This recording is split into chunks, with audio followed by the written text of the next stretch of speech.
इतने गुलाबों के बीच भी कन्या का चेहरा किसी चांद की तरह चमकता नजर आ रहा है। सब कुछ बिल्कुल वैसे ही सामान्य सा बोल देता है और भी बड़ा दिखाई देने लगा था। कमला कुलदीप के झिझक इसकी क्या हो रहा है ऐसे? मेरा तो दिमाग भी काम नहीं कर रहा। अरे कल तक तो एकदम बड़ी जिंदगी और अचानक क्या हालत हो गई। ऐसा लगता है जैसे किसी डॉक्टर को दिखा लेते हैं। मुझे इसकी मानसिक हालत ठीक नहीं लग रही है। एकदम मानसिक रोगी के सर में ऐसे रातों रात कीड़े नहीं पड़ जाते हैं। इसे बहुत तकलीफ हो रही है माँ। आप डॉक्टर सिक को सिक बुलाइए ना।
लिखा ले।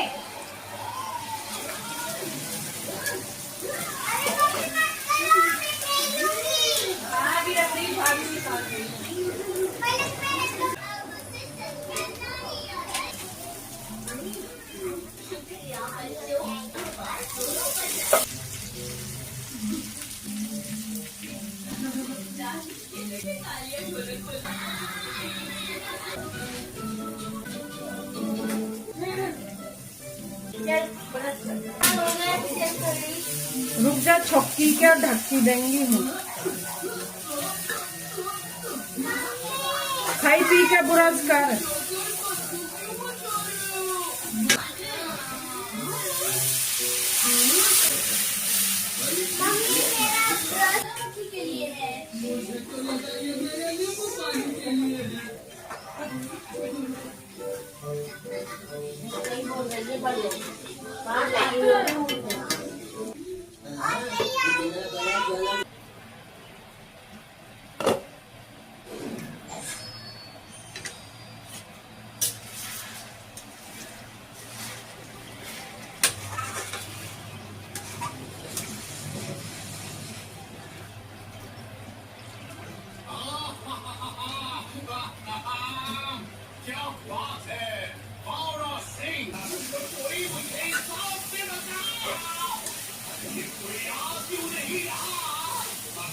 मुझे कुछ करना पड़ेगा और जोर से चिल्लाता हूँ, बचाओ!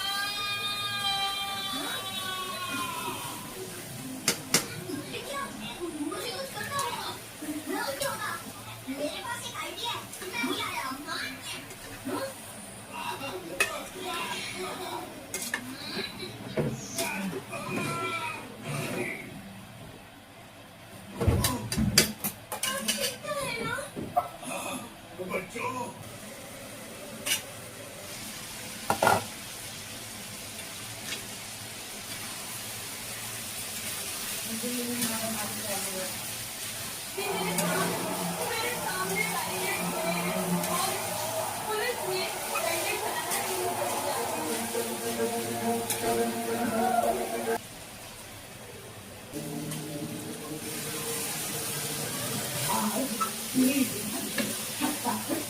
इस मौके को खाकर 30 लाख तक लगा के वापस होगी।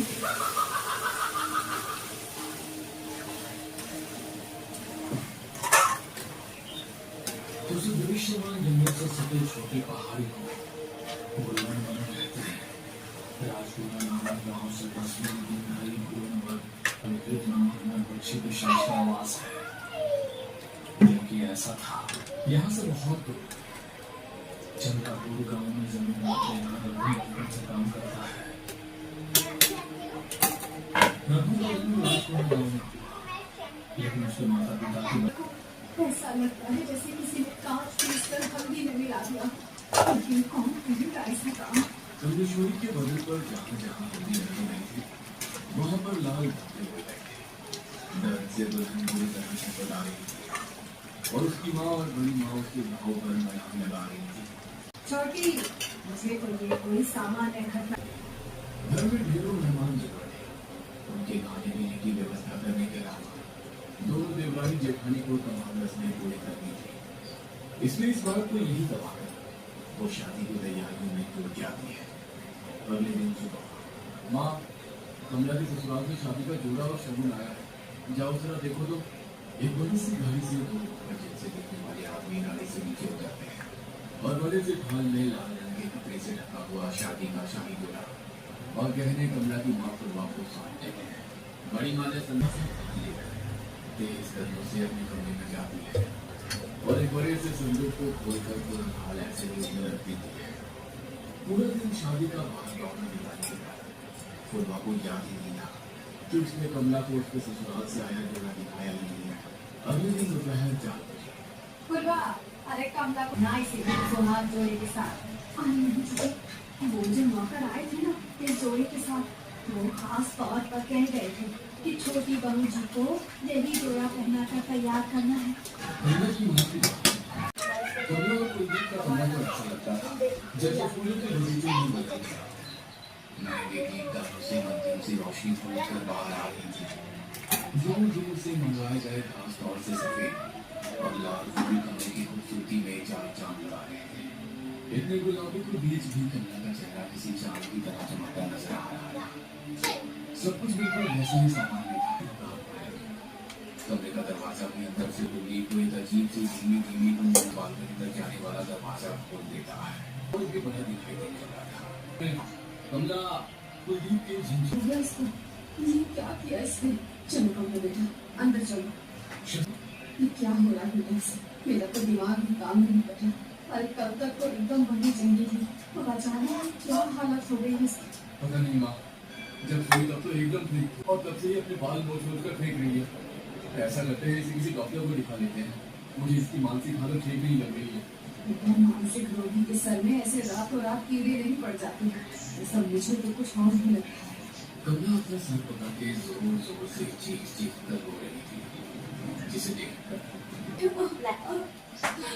इसे बहुत तकलीफ हो रही है माँ। आप डॉक्टर को बुलाइए ना, कहीं से कुछ हो ना जाए। इतनी रात गए कौन मिलेगा? रात के 2 बज रहे हैं। वैसे भी हमारे हवेली से शहर की